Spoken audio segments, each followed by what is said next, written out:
ফুলকবি চব্জিখন বনাবৰ বাবে ফুলকবি এপাহ লৈছোঁ। মই এয়া ভালদৰে ধুই ল'ম আৰু সৰু সৰুকৈ কাটি ল'ম। ফুলকবি এয়া অকণমান বইল কৰি ল'লোঁ, বেছি সময় বইল কৰা নাই আৰু এইখিনি এতিয়া অকণমান ঠাণ্ডা হ'বলৈ দিম। বাতি এটা লৈছোঁ আৰু ইয়াতে মই বেচন দি ল'ম। বেচন 3 চামুচ দি ল'লোঁ আৰু এয়া কৰ্ণফ্ল'ৰ লৈছোঁ, ইয়াৰ মই 2 চামুচ দি ল'ম। আদা ৰচুন থেতালি লৈছিলোঁ, ইয়াত দি দিছোঁ। হিং অকণমান দি দিছোঁ, হালধি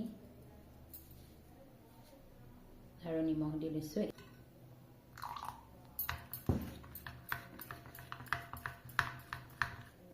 আৰু এয়া ভালদৰে মই মিহলাই ল'লোঁ।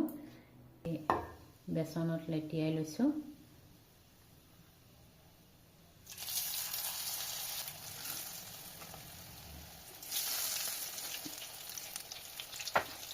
এয়া হৈ গৈছে, মই কাঢ়ি লৈছোঁ।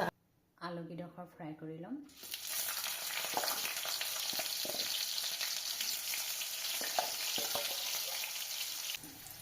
আলুখিনি ফ্ৰাই কৰি হৈ গৈছে, এইখিনি কাঢ়ি লৈছোঁ। তেল অলপ দিলোঁ, তেল গৰম অলপ জিৰা দি দিছোঁ,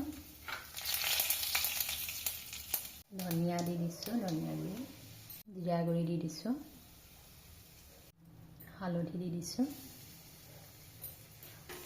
এতিয়া কাটি থোৱা এয়া বিলাহী 2টা কাটি লৈছিলোঁ, এয়া দি দিম।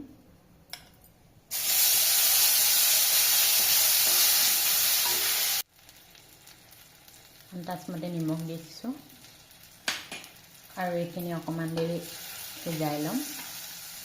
বিলাহীখিনি এইখিনি ভালদৰে গলি গৈছে। এতিয়া মই ইয়াতে ফ্ৰাই কৰি থোৱা আলু কেইডোখৰ দি দিম।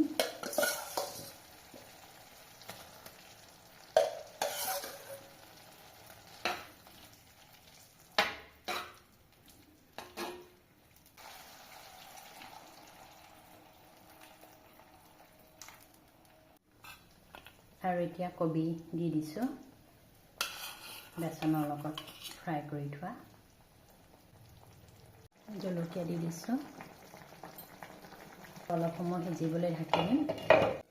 আৰু এয়া আমাৰ হৈ গৈছে। ইয়াতে মই এতিয়া ঘি এচামুচ দি দিছোঁ আৰু গেছটো অফ কৰি দিম।